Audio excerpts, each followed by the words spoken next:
What would you do if your own brother tries to take your life or because of inheritance?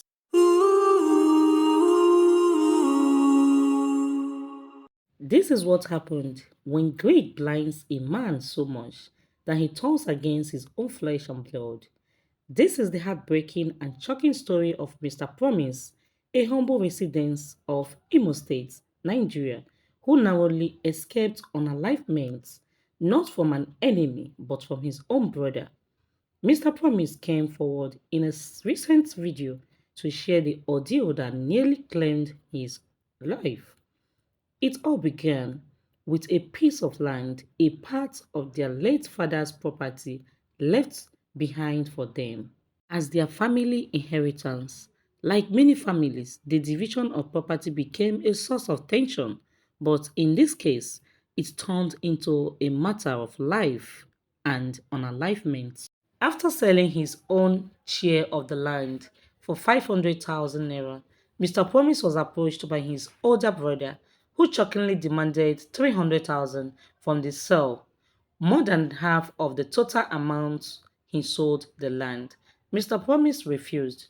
He couldn't understand why his brother, who had no rightful claim to that portion of land, felt entitled to such a large sum. But instead of letting the matter slide, his elder brother began making life unbearable for him by stealing his valuables, his motorcycle, his generator. Many things was taken. It didn't stop there. The situation grew worse each day. Then one fateful night, the unimaginable happened. Mr. Promise and his wife had gone to bed like every other night.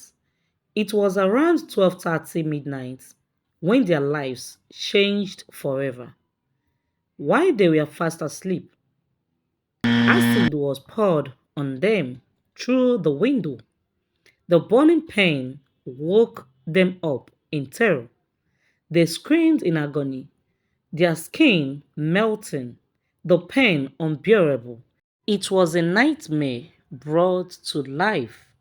In the video, Mr. Promise recounts in pain, "My wife and I were sleeping around 12:30 a.m. when he poured acid on us through the window.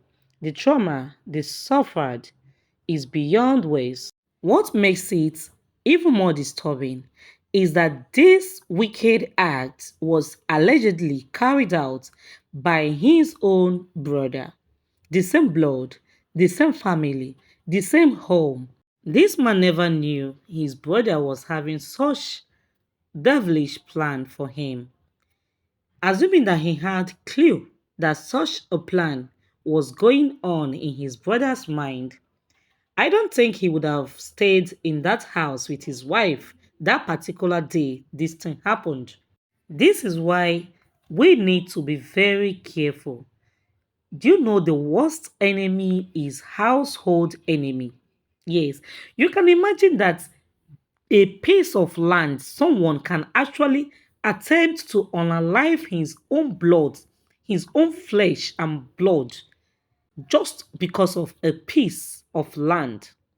The land he came into this world and met, the land his own father left for them, not as if he's the one that worked or he's the one that bought this land. It was given to them by their own father. Then they shared this land in two places. He took his own as the elder one, and his younger brother took his own. At the end of the day, he sold his own and spent the money. He didn't give his younger brother kobo out of his own money. But when his younger brother sold his own, he came with his greed to collect 300,000. In fact, more than half of the money he sold the land. You can imagine the impetus, the audacity. If that is not greed, if that is not wickedness, if that is not trying to oppress his younger brother, what do we call it? You sold your own land and squander your money, then you came back to eat from your brother's own. Who does that? At the end of the day, he has the mind, the infantry to do such wickedness to his brother. I don't know what this world has turned into. People unalive people on daily basis without remorsefulness. Guys, we need to be careful out there. The worst enemy is household enemy. Someone that doesn't know you so well, an outsider, cannot directly hurt you that much. But you see, household enemy, that is the worst enemy. Be careful. God bless you. See you on my next video. Bye.